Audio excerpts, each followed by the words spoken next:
اشہد ان لا الہ الا اللہ وحدہ لا شریک لہ واشہد ان محمدا عبدہ ورسولہ اما بعد فاعوذ باللہ من الشیطان الرجیم بسم اللہ الرحمن الرحیم الحمد للہ رب العالمین الرحمن الرحیم مالک یوم الدین ایاک نعبد وإياك نستعين اهدنا الصراط المستقيم صراط الذين أنعمت عليهم صراط الذين أنعمت عليهم غیر المغضوب علیہم ولا الضالین۔ عزیزان گرامی، آج ماہ رمضان کا آخری دن اور آخری جمعہ ہے، یعنی آج جمعۃ الوداع ہے۔ جن بہنوں اور بھائیوں کو تمام شرائط کے ساتھ ماہ رمضان کے روزے رکھنے کی توفیق ملی ہے، وہ بہت خوش نصیب ہیں اور وہ اللہ تعالیٰ کی بخشش اور رضا پانے میں کامیاب ہوئے ہیں۔ ماہ رمضان میں قرآن کریم بھی نازل ہوا تھا، جیسا کہ اللہ تعالیٰ سورۃ البقرہ کی آیت نمبر 186 میں فرماتا ہے، شہر رمضان الذی انزل فیہ القرآن ہدی للناس وبینات من الہدی والفرقان۔ رمضان کا مہینہ وہ مہینہ ہے جس میں قرآن کریم نازل کیا گیا ہے، وہ قرآن کریم جو تمام انسانوں کے لیے ہدایت ہے اور جو کھلے دلائل اپنے اندر رکھتا ہے، اور وہ جو حق و باطل میں فرق کر دیتا ہے۔ جتنا قرآن کریم نازل ہوتا جاتا تھا سامعین کرام، ماہ رمضان میں حضرت جبرائیل علیہ السلام حضرت صلی اللہ علیہ وآلہ وسلم کے ساتھ اسے دہرایا کرتے تھے۔ قرآن کریم سامعین کرام ایک ایسی کامل کتاب ہے جو ہر قسم کے شک و شبہ سے بالا ہے۔ باطل نہ اس کے آگے سے آ سکتا ہے اور نہ ہی اس کے پیچھے سے آ سکتا ہے، جیسا کہ اللہ سبحانہ و تعالی سورۃ حامیم سجدہ کی آیت نمبر 43 میں فرماتا ہے، لا یاتیہ الباطل من بین یدیہ ولا من خلفہ تنزیل من حکیم حمید۔ یعنی باطل نہ اس کے آگے سے آ سکتا ہے اور نہ ہی پیچھے سے، بڑے حکیم اور حمید خدا کی طرف سے وہ اترا ہے۔ خواتین و حضرات، اللہ تعالیٰ کی پاک کتاب ہمارے لیے معیار ہے۔ یہ نہ صرف کامل ہے بلکہ ہدایت دیتی ہے متقیوں کو۔ یہ میزان اور فرقان بھی ہے، کیونکہ یہ کسی بھی متنازعہ امر کا فیصلہ انصاف کے ساتھ کر دیتی ہے۔ اللہ کی کتاب کے متعلق وہ بزرگ رسول صلی اللہ علیہ وآلہ وسلم جس پر یہ ذکر نازل ہوا تھا، وہ فرماتے ہیں، یعنی خطبہ حجۃ الوداع کے موقع پر حضور صلی اللہ علیہ وسلم نے یہ الفاظ فرمائے تھے، وَقَدْ تَرَكْتُ فِيكُمْ مَا لَن تَضِلُّوا بَعْدَهُ، انی تسمتم بہی کتاب اللہ. ابن ماجہ کی یہ روایت ہے، لوگوں میں تم میں وہ چیز چھوڑ چلا ہوں کہ اگر اسے مضبوط پکڑ لوگے تو کبھی گمراہ نہ ہوگے. وہ قرآن اللہ کی کتاب ہے. اسی معیار یعنی اللہ کی کتاب کے متعلق مسیح مصطفیٰ حضرت مہدی و مسیح موعود علیہ السلام فرماتے ہیں کہ قرآن کریم سے بڑھ کر کوئی حکم نہیں، اور اس کے فیصلے سے سچا فیصلہ کوئی اور نہیں ہو سکتا. اپنے خطبہ الہامیہ روحانی خزائن جلد 16 صفحہ 103 پر آپ علیہ السلام فرماتے ہیں، اور قرآن کی وہ اعلیٰ شان ہے اور ہر ایک شان سے بلند ہے. وہ حکم ہے یعنی فیصلہ کرنے والا، اور وہ مہیمن ہے یعنی تمام ہدایتوں کا مجموعہ ہے. اس نے تمام دلیلیں جمع کر دیں اور دشمنوں کی جمعیت کو تتر بتر کر دیا. وہ ایسی کتاب ہے کہ اس میں ہر چیز کی تفصیل موجود ہے، اور اس میں آئندہ اور گزشتہ کی خبریں موجود ہیں، اور باطل کو اس کی طرف راہ نہیں ہے، نہ آگے سے نہ پیچھے سے، اور وہ خدا تعالیٰ کا نور ہے. اسی طرح حضور علیہ السلام اپنی مشہور کتاب آئینہ کمالات اسلام روحانی خزائن جلد 5 صفحہ 545 پر قرآن کریم کی شان میں فرماتے ہیں، قرآن پاک ایک انمول موتی ہے. اس کے باہر روشنی ہے اور اس کے اندر روشنی ہے، اور اس کے اوپر روشنی ہے اور اس کے نیچے روشنی ہے، اور اس کے ہر لفظ میں روشنی ہے. یہ ایک روحانی باغ ہے جس کے ڈھکے ہوئے پھل آسانی سے توڑے جا سکتے ہیں، اور اس میں نہریں بہتی ہیں. ہر خوش بختی کا پھل اس میں پایا جاتا ہے، اور ہر شمع اس سے روشن کی جا سکتی ہے. اسی طرح حضور صاحب اپنے مشہور رسالہ کشتی نوح میں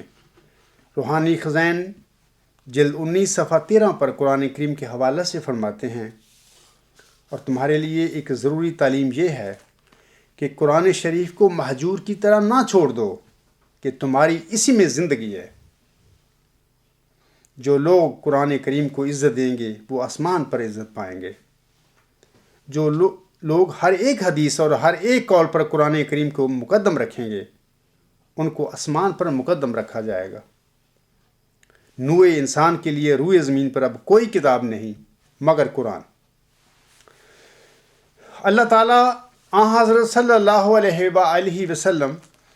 اور حضرت مہدی و مسیح موعود علیہ السلام سب نے قرآن کریم کو ہی سامعین کرام ہدایت اور حق کا سرچشمہ قرار دیا ہے.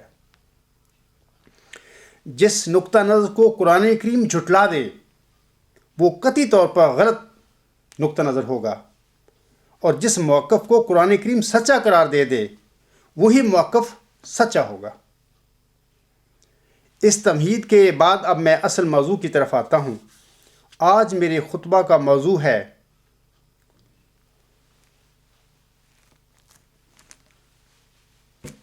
قرآن کریم کی روشنی میں نبوت کی حقیقت، یا اسلام میں نبوت کی حقیقت. ہم اس کو کوئی بھی نام دے سکتے ہیں. اللہ تعالیٰ نے اس زمن میں اس عاجز کی جو رہنمائی فرمائی ہے، اس عاجز کو جو ہدایت بخشی ہے،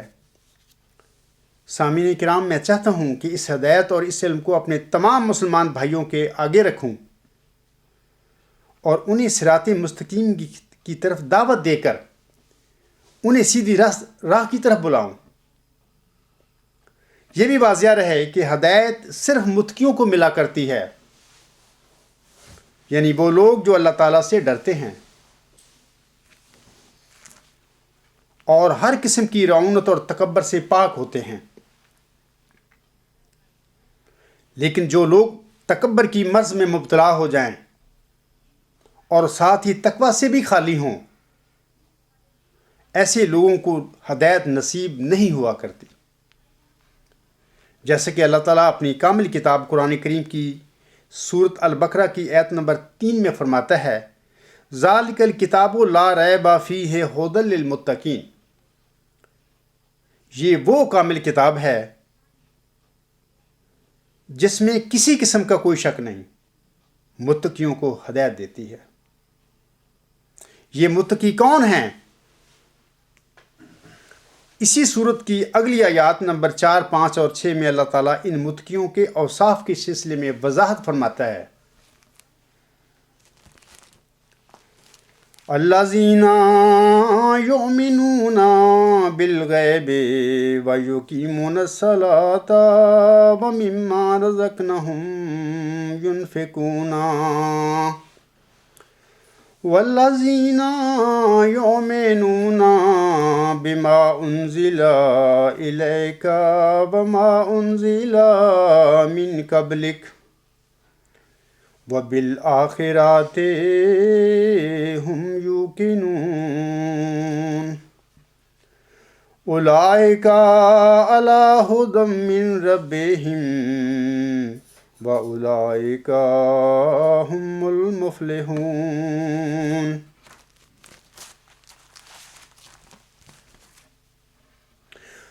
اللہ تعالیٰ فرماتا ہے ان آیات میں وہ لوگ جو غیب پر ایمان لاتے ہیں اور نماز کو قائم کرتے ہیں، اور جو ہم نے انہیں رزق دیا ہے اس میں سے خرچ کرتے ہیں، اور وہ جو ایمان لاتے ہیں جو تیری طرف اتارا گیا ہے اور اس پر بھی جو تجھ سے پہلے اتارا گیا تھا، اور وہ آخرت پر بھی یقین رکھتے ہیں، یہی لوگ اپنے رب کی طرف سے ہدایت پر ہیں اور یہی لوگ ہدایت پانے والے ہیں۔ سامعین کرام، یہ بھی واضح رہے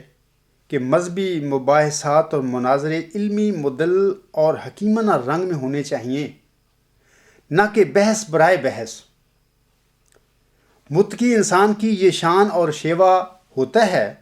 کہ مخالف کی دلیل اگر حق پر مبنی ہو تو وہ کج بیسی نہیں کیا کرتا، بلکہ اسے قبول کر لیا کرتا ہے اور فضول یاوہ گوئی اور دشنام ترازی سے پرہیز کرتا ہے۔ لیکن اگر مخالف کی دلیل کمزور اور حق پر مبنی نہ ہو تو وہ طیش میں آنے کی بجائے اسے بذریعہ دلیل جھٹلا دیتا ہے۔ اور یہ بھی یاد رکھیں سامعین کرام کہ نرمی سے عقل بڑھتی ہے اور بردباری سے گہرے خیالات پیدا ہوتے ہیں۔ جیسا کہ میں پہلے گزارش کر چکا ہوں کہ اگر کسی انسان کے اندر تقویٰ ہو اور اس کی نیت بھی نیک ہو تو اللہ کی کتاب یعنی قرآن کریم ہمارے ہر سوال کا ٹھیک ٹھیک جواب فراہم کرتی ہے۔ یہ بھی واضح رہے کہ کسی مسئلہ کے سلسلے میں قرآن کریم سے رہنمائی لینے کے لیے ضروری ہے کہ ہم تصفیہ طلب امر کے سلسلے میں پہلے اپنے دل و دماغ کو ہر قسم کے موافق اور مخالفانہ خیالات سے پاک کر لیں۔ قرآن کریم سے رہنمائی لینے اور ہدایت پانے کے لیے پہلے ہمارا خالی الذہن ہونا اشد ضروری ہے، تب قرآن کریم تصفیہ طلب یا امر متنازعہ کے سلسلے میں ہماری ٹھیک ٹھیک رہنمائی فرمائے گا۔ اکثر ایسے ہوتا ہے کہ لوگ کسی تصفیہ طلب مسئلہ کے سلسلے میں پہلے ہی ایک پختہ رائے قائم کر کے بیٹھے ہوتے ہیں اور پھر اپنی پختہ رائے کی روشنی میں تصفیہ طلب مسئلہ کے سلسلے میں قرآن کریم کو پڑھتے ہیں۔ اب سوال یہ ہے کہ جب آپ نے قرآن کریم سے رہنمائی لینے سے پہلے ہی کسی تصفیہ طلب امر کے سلسلے میں اپنی ایک پختہ رائے بنائی ہوئی ہے تو پھر اس متنازعہ مسئلہ کے سلسلے میں دراصل آپ قرآن کریم سے رہنمائی نہیں لے رہے ہوتے۔ اب سوال یہ ہے کہ جب آپ نے قرآن کریم سے رہنمائی لینے سے پہلے ہی کسی تصفیہ طلب امر کے سلسلے میں اپنی ایک پختہ رائے بنا لی ہے تو پھر اس متنازعہ مسئلہ کے سلسلہ میں دراصل آپ قرآن کریم سے رہنمائی لینے کی بجائے متنازعہ امر کے سلسلہ میں اپنی پختہ رائے کے حق میں قرآن کریم سے دلائل ڈھونڈ رہے ہوتے ہیں۔ اسی بیماری کے سلسلے میں اقبال نے کہا تھا، خود بدلتے نہیں قرآن کو بدل دیتے ہیں۔ ہوئے کس درجہ فقیہان حرم بے توفیق۔ لہذا قرآن کریم ایسے لوگوں کی رہنمائی نہیں فرمایا کرتا اور نہ ہی وہ قرآن کریم سے ہدایت پا سکتے ہیں۔ مثلا حضرت مسیح عیسیٰ ابن مریم علیہ السلام کی حیات اور وفات کے سلسلے میں اگر کسی انسان کے دل و دماغ میں یہ عقیدہ پختہ ہو کر بیٹھا ہوا ہو کہ صلیب کے بعد اللہ تعالیٰ نے حضرت مسیح عیسیٰ ابن مریم علیہ السلام کو زندہ آسمان پر اٹھا لیا تھا اور آخری زمانے میں حضرت صلی اللہ علیہ وآلہ وسلم کی پیشگوئی کے مطابق وہی اسرائیلی مسیح عیسیٰ ابن مریم آسمان سے زندہ نزول فرما کر دین اسلام کے غلبے کی راہ ہموار کریں گے، تو ایسا انسان خواہ جتنی بار قرآن کریم کو پڑھتا رہے، وفات مسیح عیسیٰ ابن مریم کے سلسلے میں قرآن کریم اس کی رہنمائی نہیں فرمائے گا، کیونکہ اس کے اندر اپنا ایک پختہ عقیدہ جو بنا ہوا ہے وہ چھوڑنے کے لیے تیار نہیں۔ وہ اس سے اپنے دل اور دماغ سے نکال کر قرآن سے نہیں پوچھ رہا، بلکہ اپنے پختہ رائے جو ہے، اپنا عقیدہ جو بنا ہوا ہے اس کے دل میں یا دماغ میں بیٹھا ہوا ہے، اس کے حق میں وہ قرآن سے دلیلیں ڈھونڈنے گا۔ اسی طرح نبوت کا مسئلہ ہے۔ اگر سنتے سنتے کسی مسلمان کے دل و دماغ میں یہ عقیدہ پختہ ہو چکا ہو کہ حضرت صلی اللہ علیہ وآلہ وسلم کے بعد ختم نبوت ہو چکی ہے، تو پھر قرآن کریم اس کی رہنمائی نہیں فرمائے گا، کیونکہ وہ خالی الذہن نہیں ہے، اس کے دماغ میں ختم نبوت کا عقیدہ جمع ہوا ہے۔ جب بھی وہ نبوت کے سلسلے میں قرآن کریم کو پڑھے گا تو سورۃ احزاب کی آیت نمبر 41 سے وہ آگے نہیں بڑھے گا اور اس طرح ہدایت سے محروم رہے گا۔ قرآن کریم سے ہدایت تب ملے گی جب ہم خالی الذہن ہو کر قرآن کریم سے ہدایت لینا چاہیں گے۔ اگر ہم قرآن کریم سے رہنمائی لینے سے پہلے ہی متنازعہ امور کے سلسلے میں پختہ رائے کر کے بیٹھ جائیں گے سامعین کرام، تو قرآن کریم ہماری رہنمائی نہیں فرمائے گا۔ خواتین و حضرات، نبوت کا موضوع بہت اہم اور بہت وسیع مضمون ہے۔ ضرورت اس بات کی ہے کہ اس مضمون پر تفصیلی روشنی ڈالی جائے۔ اس موضوع کے حوالے سے چند سوالات پیدا ہوتے ہیں۔ نمبر 1، حضرت صلی اللہ علیہ وآلہ وسلم کی بعثت کے بعد کیا امت محمدیہ میں نبوت کا سلسلہ ختم ہو چکا ہے یا کہ یہ سلسلہ جاری ہے؟ اور قرآن کریم اس مضمون میں، اس ضمن میں ہماری کیا رہنمائی فرماتا ہے؟ دوسرا سوال یہ ہے کہ حقیقی، مستقل اور امتی نبوتوں کی ماہیت کیا ہے، اور کیا ان میں کوئی فرق ہے یا کہ نہیں؟ تیسرا سوال یہ ہے کہ حضرت صلی اللہ علیہ وآلہ وسلم کی بعثت سے پہلے امتی، ذلی اور بروزی نبوت کا کوئی تصور نہیں تھا، اس کی کیا وجہ ہے؟ نمبر 4، حضرت مرزا غلام احمد علیہ السلام اگر صادق تھے تو آپ کا مقام و مرتبہ کیا تھا؟ نمبر 5، امتی اور نبی ہونے یا امتی نبی ہونے میں کیا فرق ہے یا کہ نہیں؟ ایسے وسیع مضمون کو ایک خطبہ جمعہ میں سمیٹنا ممکن نہیں ہے، لہذا اس موضوع پر خاکسر ایک سے زیادہ خطبے دے گا۔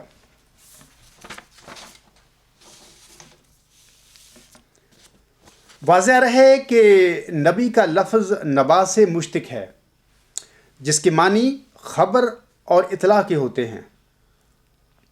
انہیں لغوی معنی کی روح سے ایسا شخص جو اللہ تعالیٰ کی وحی و الہام سے غیب کی خبریں بتائے اور آئندہ کے لیے پیشگوئی کرے، وہ نبی کہلاتا ہے اور کہلائے گا۔ قرآن کریم کی روح سے بھی نبی وہ ہوتا ہے جو اللہ تعالیٰ سے ہدایت پا کر دیگر بنی نوع انسان کو ہدایت دیتا ہے۔ حضرت بانی جماعت علیہ السلام نبی کی تعریف کے سلسلے میں کیا ارشاد فرماتے ہیں؟ اس ضمن میں آپ اسلام فرماتے ہیں، عربی اور عبرانی زبان میں نبی کے معنی صرف پیشگوئی کرنے والے کے ہیں، جو خدا تعالیٰ سے الہام پا کر پیشگوئی کرے۔ پس جب کہ قرآن شریف کی روح سے ایسی نبوت کا دروازہ بند نہیں ہے جو بتوسط فیض و اتباع آن حضرت صلی اللہ علیہ وآلہ وسلم کسی انسان کو خدا تعالیٰ سے مکالمہ اور مخاطبہ حاصل ہو اور وہ بذریعہ وحی الہی کے مخفی امور پر اطلاع پاوے۔ براہین احمدیہ حصہ پنجم، روحانی خزائن، جلد 21، صفحہ 351 اور 352 پر یہ حوالہ ہے۔ دوسرا جو حوالہ میں پیش کرنے لگا ہوں، اس ضمن میں حضور صلی اللہ علیہ وسلم فرماتے ہیں، نبی کے معنی لغت کی روح سے یہ ہیں کہ خدا کی طرف سے اطلاع پا کر غیب کی خبر دینے والا۔ پس جہاں یہ معنی صادق آئیں گے، نبی کا لفظ بھی صادق آئے گا، اور نبی کا رسول ہونا شرط ہے، کیونکہ اگر وہ رسول نہ ہو تو پھر غیب مصفح کی خبر اس کو مل نہیں سکتی۔ اور یہ آیت روکتی ہے، لا یظہر علی غیبہ احدا الا من ارتضی من رسول۔ ایک غلطی کا ازالہ، روحانی خزائن، جلد 18، صفحہ 208۔ عزیزان گرامی، اللہ تعالیٰ سورۃ احزاب کی آیت نمبر 41 میں ہمارے پیارے آقا حضرت محمد مصطفیٰ احمد مجتبیٰ صلی اللہ علیہ وآلہ وسلم کے متعلق فرماتا ہے، ما کان محمد ابا احد من رجالکم ولکن رسول اللہ وخاتم النبیین وکان اللہ بکل شیء علیما۔ محمد صلی اللہ علیہ وآلہ وسلم تمہارے مردوں میں سے کسی کے باپ نہیں، لیکن اللہ کے رسول اور خاتم النبیین ہیں، اور اللہ ہر چیز کو جاننے والا ہے۔ سامعین کو واضح رہے کہ قرآن کریم کے بعض الفاظ ذو معنی ہوتے ہیں، یعنی ان کے دو سے زیادہ مطلب ہوتے ہیں، لیکن ہم یہ بھی جانتے ہیں کہ ایسے ذو معنی الفاظ کی تفسیر خود قرآن کریم ہی دوسری جگہوں پر فرما دیتا ہے۔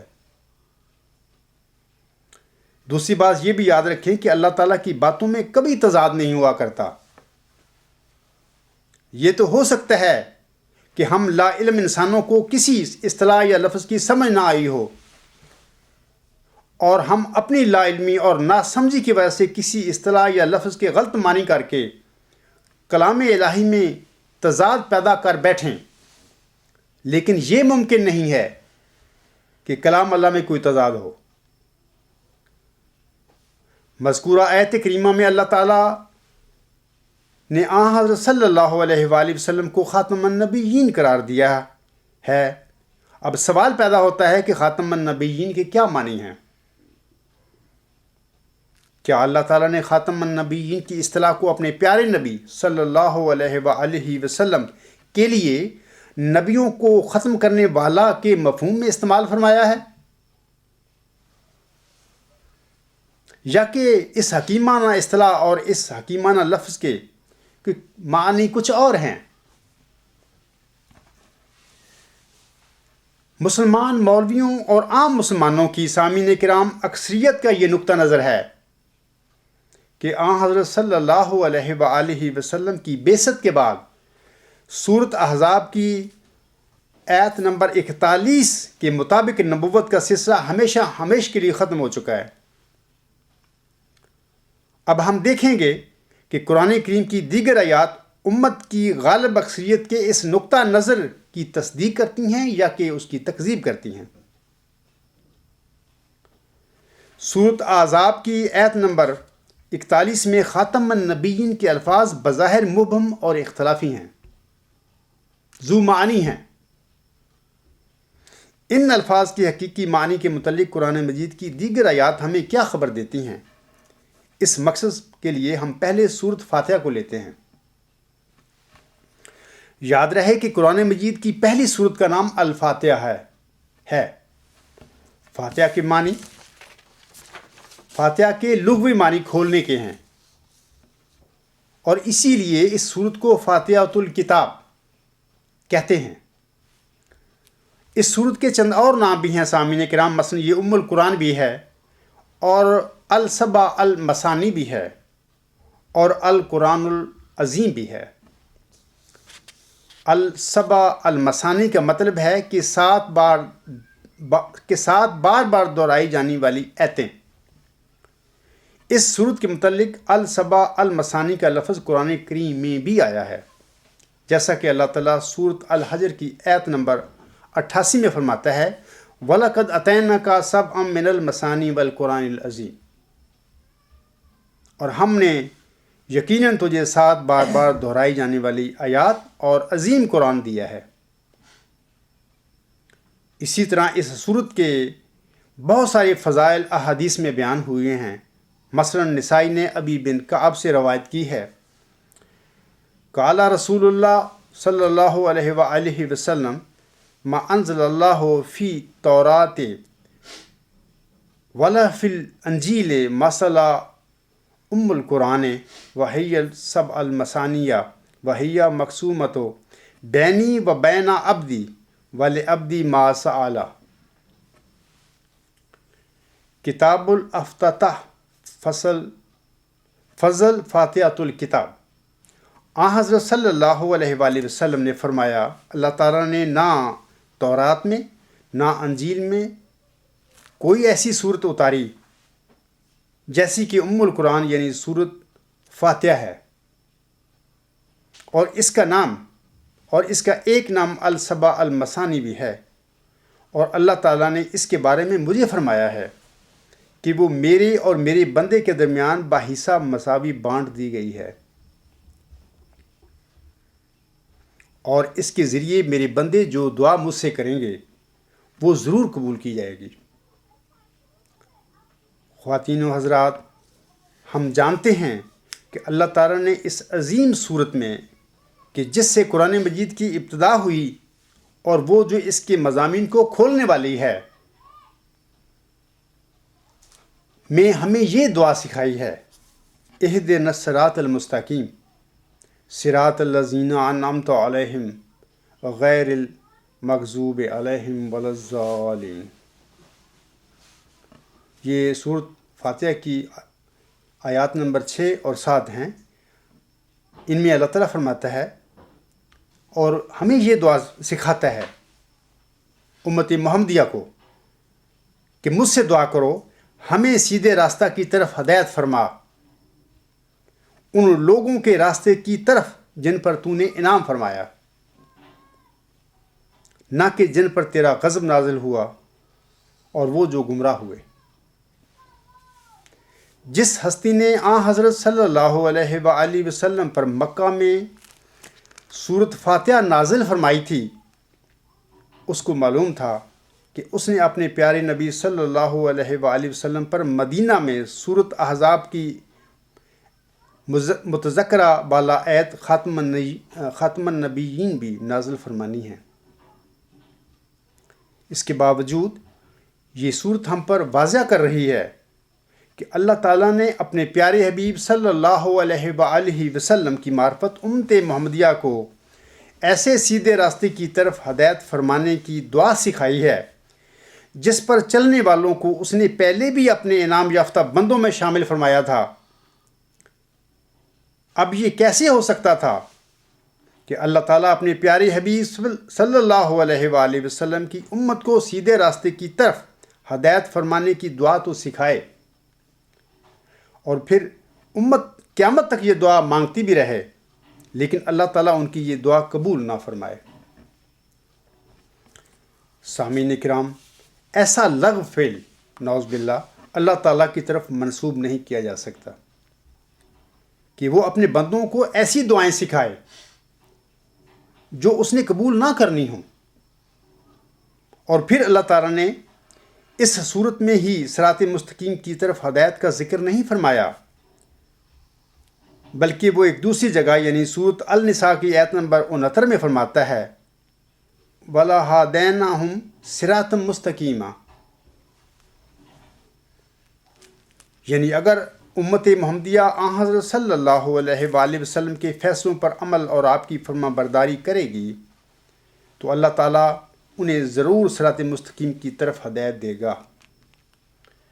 اب یہاں کسی کے ذہن میں یہ سوال پیدا ہو سکتا ہے سامعین کرام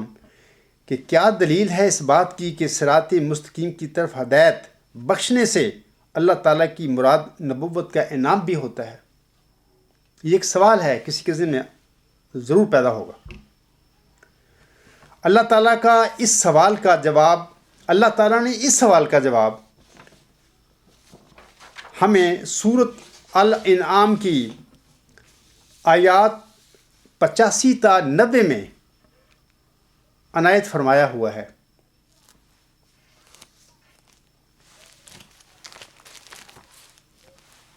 جیسا کہ اللہ تعالیٰ فرماتا ہے وَوَهَبْنَا لَهُ إِسْحَاقَ وَيَعْقُوبَ كُلٌّ هَدَيْنَا وَنُوحًا هَدَيْنَا مِن قَبْلُ وَمِن ذُرِّيَّتِهِ دَاوُودَ وَسُلَيْمَانَ وَأَيُّوبَ وَيُوسُفَ وَمُوسَى وَهَارُونَ وَكَذَلِكَ نَجْزِي الْمُحْسِنِينَ وَزَكَرِيَّا وَيَحْيَى وَعِيسَى وَإِلْيَاسَ كُلٌّ مِّنَ الصَّالِحِينَ وَإِسْمَاعِيلَ وَالْيَسَعَ وَيُونُسَ وَلُوطًا وَكُلٌّ فَضَّلْنَا عَلَى الْعَالَمِينَ وَمِنْ آبَائِهِمْ وَذُرِّيَّاتِهِمْ وَإِخْوَانِهِمْ فَاجْتَبَيْنَاهُمْ وَهَدَيْنَاهُمْ إِلَى صِرَاطٍ مُسْتَقِيمٍ ذَلِكَ هُدَى اللَّهِ يَهْدِي بِهِ مَن يَشَاءُ مِنْ عِبَادِهِ وَلَوْ أَشْرَكُوا لَحَبِطَ عَنْهُمْ مَا كَانُوا يَعْمَلُونَ أُولَئِكَ الَّذِينَ آتَيْنَاهُمُ الْكِتَابَ وَالْحُكْمَ وَالنُّبُوَّةَ فَإِن يَكْفُرْ بِهَا هَؤُلَاءِ فَقَدْ وَكَّلْنَا بِهَا قَوْمًا لَيْسُوا بِهَا بِكَافِرِينَ أُولَئِكَ الَّذِينَ هَدَى اللَّهُ فَبِهُدَاهُمْ مُقْتَدِي قُل لَّا أَسْأَلُكُمْ عَلَيْهِ أَجْرًا إِنْ هُوَ إِلَّا ذِكْرًا لِلْعَالَمِينَ۔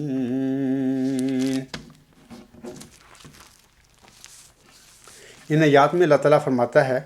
اور ہم نے اس یعنی ابراہیم علیہ السلام کو اسحاق اور یعقوب بخشے تھے،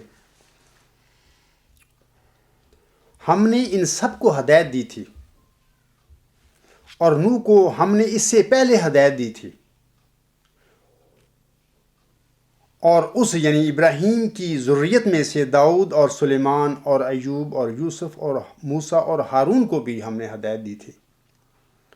اور اسی طرح ہم احسان کرنے والوں کو جزا دیا کرتے ہیں، اور زکریا اور یحییٰ اور عیسیٰ اور الیاس کو بھی ہم نے ہدایت دی تھی، یہ سب نیک بندوں میں سے تھے، اور اسماعیل اور الیسع اور یونس اور لوط کو بھی ہم نے ہدایت دی تھی، اور ان سب کو ہم نے دنیا کے تمام لوگوں پر فضیلت بخشی تھی، اور ان کے آباء و اجداد اور ان کی نسلوں اور ان کے بھائیوں میں سے بھی بعض کو فضیلت بخشی تھی، اور انہیں چن لیا، اور صراط مستقیم کی طرف ہم نے انہیں ہدایت دی تھی۔ یہ اللہ کی ہدایت ہے جس کے ذریعے سے وہ اپنے بندوں میں سے جس کو چاہتا ہے ہدایت دیتا ہے، اور اگر وہ شرک کر بیٹھتے تو ان کے اعمال ضائع ہو جاتے جو وہ کرتے رہے۔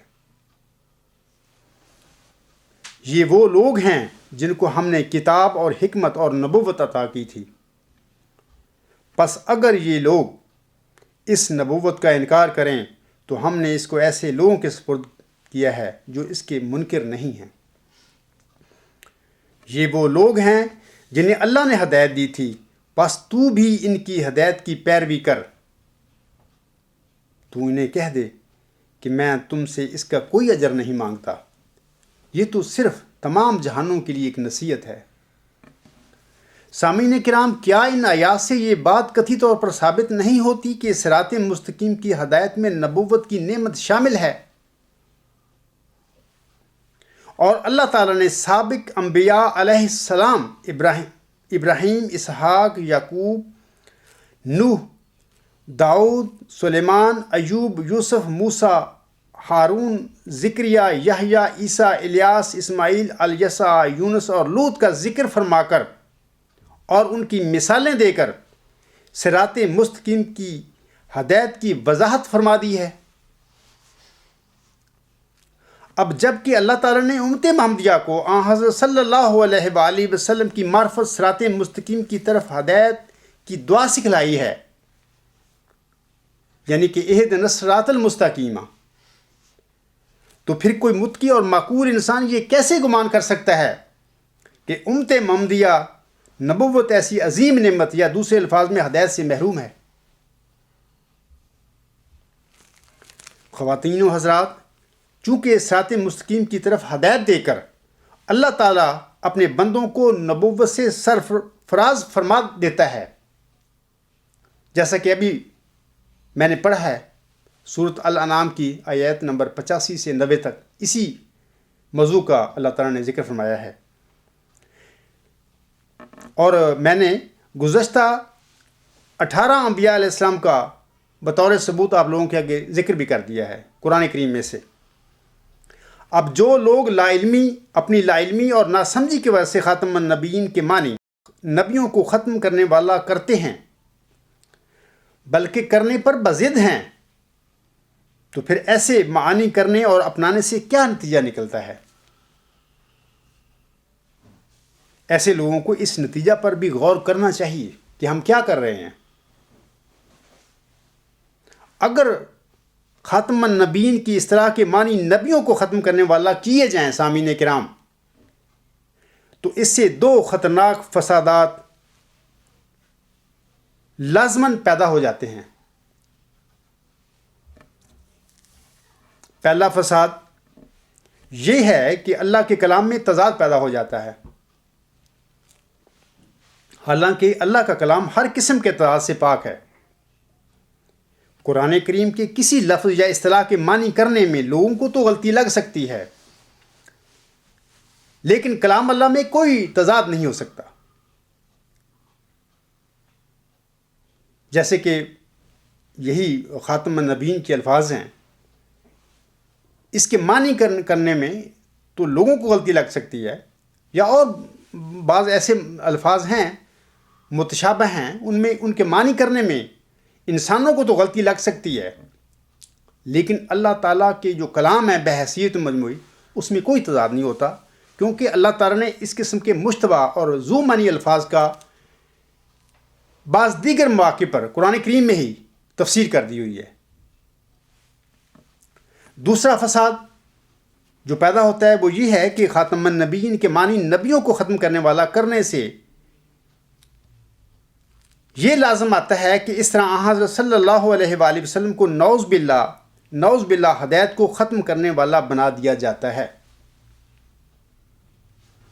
جو کہ حضرت صلی اللہ علیہ وآلہ وسلم کی شان میں بہت بڑی گستاخی ہے۔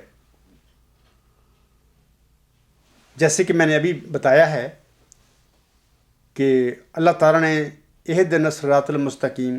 کی ہمیں دعا سکھائی ہے،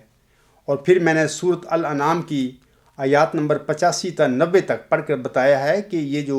18 نبیوں کا میں نے ذکر کیا ہے، اللہ تعالیٰ نے اپنے کلام میں فرمایا ہے 18 نبیوں کا ذکر، اور اللہ نے فرمایا ان کے متعلق یہ ان لوگوں کو میں نے ہدایت دی تھی صراط مستقیم کی طرف۔ یہ لوگ ہدایت یافتہ تھے، اور یہ لوگ کیا تھے؟ یہ لوگ اپنے وقت میں نبی تھے اور نیک بندے تھے،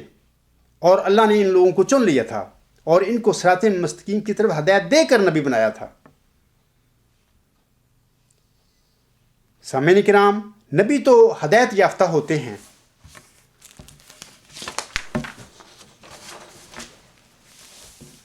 جیسا کہ میں قرآن کریم سے یہ ثابت کر چکا ہوں۔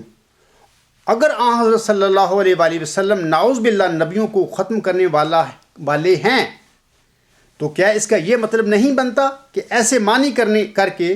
آن حضرت صلی اللہ علیہ وآلہ وسلم کو نعوذ باللہ ہدایت کو ختم کرنے والا بنایا دیا جا رہا ہے؟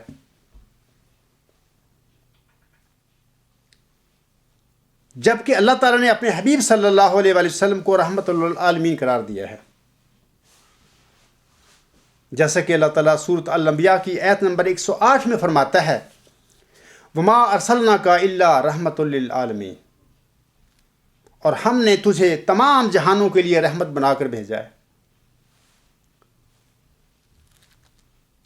سامعین کرام، اللہ تعالیٰ تو امت محمدیہ کو صراط مستقیم کی طرف ہدایت کے لیے دعا سکھاتا ہے، اور یہ دعا امت دن میں کئی بار مانگتی ہے، لیکن لا علمی کی وجہ سے بعض ہمارے بھائی خاتم النبیین کے میں نے نبیوں کو ختم کرنے والا کر کے نہ صرف کلام اللہ میں تضاد پیدا کر رہے ہیں، بلکہ آن حضرت صلی اللہ علیہ وآلہ وسلم کو بھی رحمت للعالمین کی بجائے نعوذ باللہ زحمت للعالمین بناتے پھر رہے ہیں۔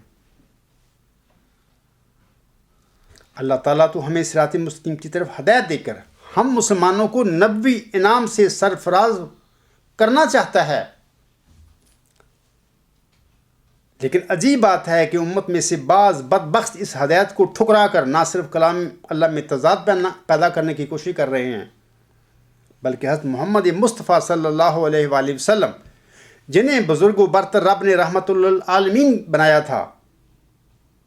انہیں وہ اپنی نادانی اور جہالت کی وجہ سے نعوذ باللہ زحمت للعالمین بناتے پھر رہے ہیں۔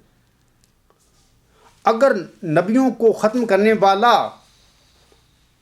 بنا دیا جائے آسم کو، تو یہ جو اہدنا الصراط المستقیم سیدھے راستہ کی طرف ہدایت کی جو اللہ نے ہمیں دعا سکھائی ہے، اور سیدھے راستہ کی ہدایت میں دے کر اللہ تعالیٰ نے نبی بنائے تھے پہلے بھی،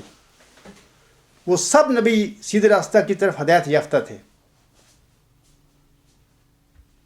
اس کا مطلب یہ ہوا کہ نبیوں کو ختم کرنے والا،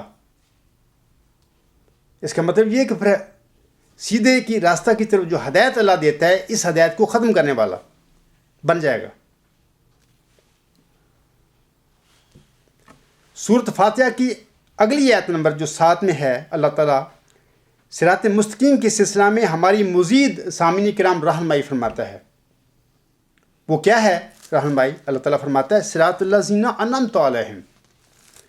یعنی ان لوگوں کی راہ جن پر میں نے انعام و اکرام فرمائے تھے، یعنی یہ منعم علیہ کا راستہ ہے۔ ہو سکتا ہے کسی کے ذہن میں یہ سوال پیدا ہو کہ منعم علیہ گروہ میں شامل ہونے والوں کو کیا نبوی انعام بھی ملتا ہے؟ میں جواباً عرض کرتا ہوں، جی ہاں، اللہ تعالیٰ نے اپنے کلام میں باقاعدہ اس کا وعدہ فرمایا ہوا ہے امت محمدیہ سے۔ واضح رہے کہ نہ صرف انبیاء منعم علیہ گروہ میں شامل ہیں، بلکہ سب سے بڑا روحانی انعام نبوت ہی تو ہے۔ اور اسی لیے اللہ تعالیٰ سورۃ فاتحہ میں بیان فرمودہ صراط الذین انعمت علیہم کی وضاحت سورۃ النساء کی آیت نمبر 70 اور 71 میں فرماتا ہے۔ وہ فرماتا ہے، وَمَن يُطِعِ اللَّهَ وَالرَّسُولَ فَأُولَٰئِكَ مَعَ الَّذِينَ أَنْعَمَ اللَّهُ عَلَيْهِم مِّنَ النَّبِيِّينَ وَالصِّدِّيقِينَ وَالشُّهَدَاءِ وَالصَّالِحِينَ وَحَسُنَ أُولَٰئِكَ رَفِیقًا۔ ذالک الفضل من اللہ وکفی باللہ علیما۔ اللہ تعالیٰ فرماتا ہے اور جو اللہ اور اس رسول کی اطاعت کریں گے اور جو اللہ اور اس رسول کو فالو کریں گے وہ ان لوگوں میں شامل ہوں گے جن پر اللہ نے انعام کیا ہے، یعنی انبیاء اور صدیقین اور شہداء اور صالحین، اور یہ لوگ اچھے رفیق ہیں۔ یہ اللہ تعالیٰ کی طرف سے فضل ہے اور اللہ تعالیٰ سب امور کو بہتر جانتا ہے۔ اس آیت سے ثابت ہو گیا کہ منعم علیہ گروہ میں دیگر انعامات کے ساتھ نبوت کا انعام بھی شامل ہے، اور یہی سب سے بڑا روحانی انعام ہے۔ اور جب اللہ تعالیٰ نے ہمیں منعم علیہ گروہ میں شامل ہونے کے لیے ایک مقبول دعا سکھائی ہے اور پھر منعم علیہ گروہ کی وضاحت بھی فرما دی کہ اس میں نبی بھی شامل ہیں، تو پھر ایک سچا مسلمان قرآن کریم کی اس تعلیم کے برخلاف یہ عقیدہ کیسے اختیار کر سکتا ہے کہ امت محمدیہ نبوت ایسی عظیم و شان نعمت سے محروم ہے؟ کلام اللہ میں تضاد نہیں ہو سکتا، اور کلام اللہ کی بعض دیگر آیات کی تفسیر خود ہی کر دیتی ہیں، جس طرح کہ متذکرہ بالا آیت خاتم النبیین کی تفسیر بھی یہاں سورۃ فاتحہ، سورۃ الانعام اور سورۃ النساء میں موجود ہے۔ اور یہ کہ آیت خاتم النبیین کا مطلب قطعی طور پر یہ نہیں ہے کہ نبوت کی نعمت ہاسم کے بعد ختم ہو چکی ہے اور آپ زمانے کے لحاظ سے آخری نبی ہیں، بلکہ اس آیت کے معنی کچھ اور ہیں، اور اس کا تفصیلی ذکر انشاءاللہ تعالی آئندہ آئے گا۔ بعض لوگ اس آیت میں یہ شبہ پیدا کرتے ہیں سامعین کرام کے لفظ معا کے معنی ساتھ کے ہیں، اور اس طرح اللہ تعالیٰ اور اس کے رسول صلی اللہ علیہ وآلہ وسلم کی پیروی میں کوئی انسان صرف انبیاء کے ساتھ ہو سکتا ہے لیکن ان میں شامل نہیں ہو سکتا، یعنی نبی نہیں بن سکتا۔ یہ شبہ بھی بالکل غلط ہے، اور دراصل کلام اللہ کی معنوی تعریف ہے۔ اس کی درج ذیل دو وجوہات ہیں۔ پہلی وجہ، اگر کوئی شخص اس آیت میں لفظ مع کے معنی ساتھ کر کے یہ ثابت کرنا چاہتا ہے کہ کوئی انسان اللہ تعالیٰ اور اس کے رسول صلی اللہ علیہ وآلہ وسلم کی پیروی میں صرف انبیاء کے ساتھ ہو سکتا ہے لیکن نبی نہیں بن سکتا، تو پھر آیت مرکومہ بالا کے یہ معنی کرنے پڑیں گے کہ اللہ تعالیٰ اور اس کے رسول صلی اللہ علیہ وآلہ وسلم کی پیروی میں کوئی بھی انسان نہ صرف کہ نبی نہیں بن سکتا بلکہ وہ صدیق، شہید اور صالح بھی نہیں بن سکتا، بلکہ ان سب کے ساتھ ہو سکتا ہے۔ اب سوال یہ پیدا ہوتا ہے کہ امت محمدیہ نعوذ باللہ اتنی بد نصیب امت ہے کہ اس میں کوئی انسان صالح بھی نہیں بن سکتا۔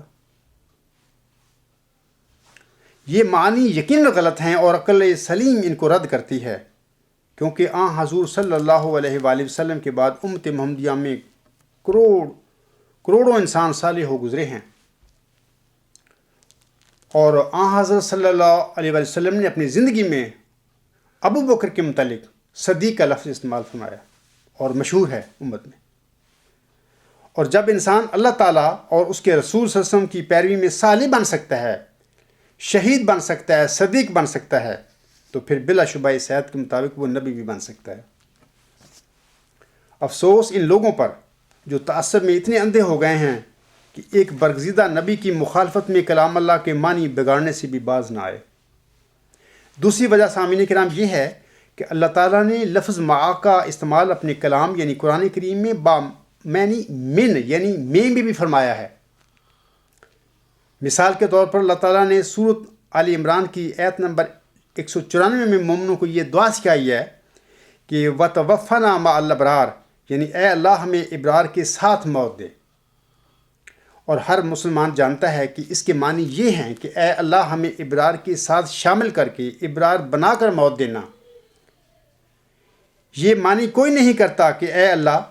جس دن کوئی نیک آدمی مرے اس دن اس کے ساتھ ہمیں بھی مار دینا۔ قرآن کریم میں دوسرے مقامات پر بھی لفظ مع بمعنی من استعمال ہوا ہے،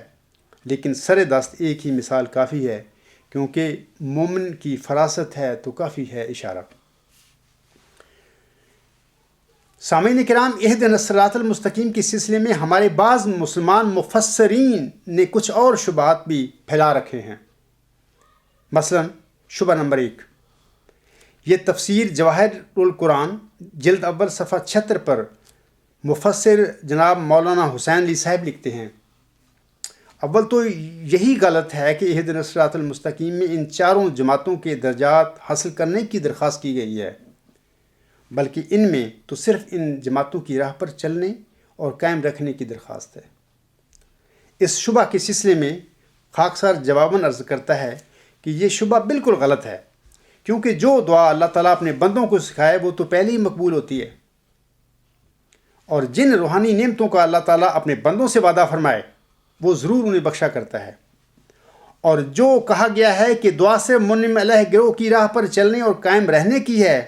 اس سے بھی یہی ثابت ہوتا ہے کہ چونکہ پہلے انعام یافتہ لوگوں کو منعم علیہ گروہ کی راہ پر چلنے اور قائم رہنے کی وجہ سے ہی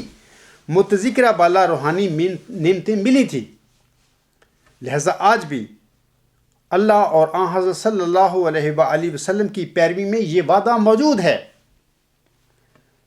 اور آج بھی منعم علیہ گروہ کی راہ پر چلنے اور قائم رہنے کا وہی نتیجہ نکلے گا جو پہلے نکل چکا ہے۔ شبہ نمبر 2، آگے وہی مفسر صاحب لکھتے ہیں اور حوالہ وہی ہے، اس جو میں اقتباس پڑھنے لگا ہوں، وہ لکھتے ہیں، نیز درخواست اور دعا ہمیشہ ایسی چیز کے حاصل کرنے کے لیے کی جاتی ہے جس کا حصول کسب اور محنت سے ممکن ہو، اور جس فضل و کمال کا حصول کسب اور محنت سے ناممکن ہو اس کے لیے درخواست کرنا بالکل بے معنی اور عبث ہے۔ عجیب عجیب ہمارے مفسر ہیں، عالم اسلام میں قرآن کی تفسیریں کرتے پھر رہے ہیں اور اس قسم کی باتیں لکھ رہے ہیں۔ کسی زمانے میں اقبال نے اپنی زندگی میں کہا تھا کہ قرآن بڑا مظلوم ہے، یعنی ایسے ایسے معنی کر کے اس کی آیات کے لوگ اس کی طرف منسوب کرتے پھر رہے ہیں کہ جن کا کوئی تعلق ہی نہیں ہے قرآن کریم کی تعلیم سے۔ یہاں پر بھی ایسا ہی ہو رہا ہے۔ یہ جو شبہ ہے، اس شبہ کے سلسلے میں پھر خاکسار جواباً عرض کرتا ہے کہ یہ شبہ بھی بالکل غلط ہے، اور بعض علماء نے اپنی کم فہمی اور ناسمجھی سے پیدا کیا ہے، ورنہ کلام پاک اس کی تردید فرماتا ہے۔ یہ شبہ پیدا کرنے والے علماء کیا اللہ تعالیٰ سے زیادہ عقل مند تھے؟ سامعین کرام، جو اللہ تعالیٰ نے اپنے بندوں کو وہ دعا سکھائی اور وہ وعدہ بخشا جو نعوذ باللہ وہ پورا کرنے پر قادر نہیں تھا۔ حالانکہ ایک عام شریف انسان بھی اگر کسی سے کوئی وعدہ کرے گا تو وہ وہی وعدہ کرے گا جو وہ پورا کر سکتا ہے، اور پھر وقت پر اپنے وعدہ کو پورا بھی فرمائے گا۔ کیا ان کم فہم علماء کی نظر میں اللہ تعالیٰ نعوذ باللہ ایک عام شریف انسان سے بھی گیا گزرا ہے کہ وہ وعدہ تو ہدایت دینے کا اپنے بندوں سے کرے اور دعا بھی سکھائے، لیکن جھوٹی، معاذ اللہ۔ ثانیاً کلام اللہ سے ثابت ہے کہ حضرت موسیٰ علیہ السلام نے دعا کے ذریعے اللہ تعالیٰ سے حضرت ہارون علیہ السلام کو مانگا تھا۔ اللہ تعالیٰ نے حضرت موسیٰ علیہ السلام کی دعا قبول فرما کر نہ صرف حضرت ہارون علیہ السلام کو حضرت موسیٰ علیہ السلام کا معاون بنایا، بلکہ اسے نبوت بھی بخشی تھی، اور یہ سب کچھ دعا ہی کے ذریعے ہوا تھا۔ شبہ نمبر 3 جو ہے اس کے متعلق میں بیان کرتا ہوں، یہ بھی اسی مفسر صاحب ہیں، وہ اسی حوالے اسی صفحہ پہ لکھتے ہیں، اگر بالفرض یہ مان بھی لیا جائے کہ اہدنا الصراط المستقیم میں ان چاروں جماعتوں کے درجات حاصل کرنے کی درخواست کی گئی ہے، تو درجہ نبوت چونکہ کسب و ریاض سے حاصل نہیں ہو سکتا، بلکہ نبوت ایک محض وہبی چیز ہے، اور اللہ اس کے بارے میں قانون خداوندی ہے، اور اس کے بارے میں قانون خداوندی یہ ہے، اللہ عالم حیث یجعل رسالتہ، لہذا درخواست کا تعلق نبوت سے نہیں بلکہ درخواست سے صرف صدیقین، شہداء اور صالحین کے کمالات سے ہے۔ اور عجیب بات ہے کہ اپنے خود سے ہی اللہ تعالیٰ نے جو فرمایا ہے ان میں سے بعض چیزیں کاٹتے پھر رہے ہیں، یعنی نبوت کو کاٹ دیا اس میں خود۔ جب اللہ تعالیٰ نے اپنے کلام میں وعدہ فرما دیا منعم علیہ گروہ میں، امت محمدیہ میں اللہ اور اس کے رسول صلی اللہ علیہ وآلہ وسلم کی پیروی کرنے والوں کو جن انعامات کا وعدہ بخشا ان میں اللہ تعالیٰ نے نبوت کو بھی شامل فرمایا. تو یہ مفسر صاحب یا ایسے کہ لوگ اس قسم کے یہ کیسے کتنا ظلم کرتے پھر رہے ہیں قرآن کریم کی تعلیم پر اور قرآن کریم پر، کہ خود جس نعمت کا اللہ تعالیٰ نے امت محمدیہ کو وعدہ دیا اس نعمت کو ختم کرتے پھر رہے ہیں، جبکہ اللہ نے ختم نہیں فرمائی. اس شبہ کے سلسلے میں سامعین کرام میں پھر عرض کرتا ہوں جواباً کہ یہ شبہ بھی بالکل غلط ہے، یہ جو مفسر صاحب نے لکھا ہے اپنی تفسیر میں، کہ دعا صرف کسب و ریاضت سے حاصل ہونے والی شے کے متعلق ہو سکتی ہے، بلکہ دعا ہر نعمت کے حصول کے لیے ضروری ہے. سامعین کرام، جس طرح ایک مریض کی شفا کے لیے دعا اور دوا دونوں ضروری ہیں، اسی طرح ہر روحانی نعمت بشمول نبوت کے لیے بھی تدبیر اور دعا دونوں ضروری ہیں. حضرت جلال الدین رومی رحمۃ اللہ علیہ فرماتے ہیں، فکر کن در راہ نیکو خدمتے تا نبوت یابی اندر امتے، کہ نیکی کی راہ میں خدمت کی ایسی تدبیر کر کہ تجھے امت کے اندر نبوت مل جائے. یہ مثنوی مولانا روم دفتر اول صفحہ 53 پہ یہ ان کا شعر ہے. یہاں تک یہ بات سامعین کرام قطعی طور پر ثابت ہو گئی ہے اور قرآن کریم اس کی تصدیق فرما رہا ہے کہ خاتم النبیین سے مراد امت محمدیہ میں نبوت کا مطلق خاتمہ نہیں ہے، بلکہ اس حکیمانہ اصطلاح کا مطلب کچھ اور ہے. اس کا ذکر انشاءاللہ تعالی آئندہ خطبہ میں کروں گا. اللہ تعالیٰ سے دعا گو ہوں کہ وہ ہم سب کو اپنے حفظ و امان میں رکھے اور اپنی رضا کی راہوں پر بھی چلائے. آمین. آج جو میں نے کہا ہے شروع میں کہ آج خطبۃ الوداع تھا، آج آخری خطبہ ہے، یہ جمعہ ہے یہ ماہ رمضان کا. کل انشاءاللہ تعالی ہم عید منائیں گے اور میں پیش کی سب مسلمان بھائیوں کو عید کی مبارکباد پیش کرتا ہوں. وما علینا الا البلاغ وآخر دعوانا ان الحمد للہ رب العالمین.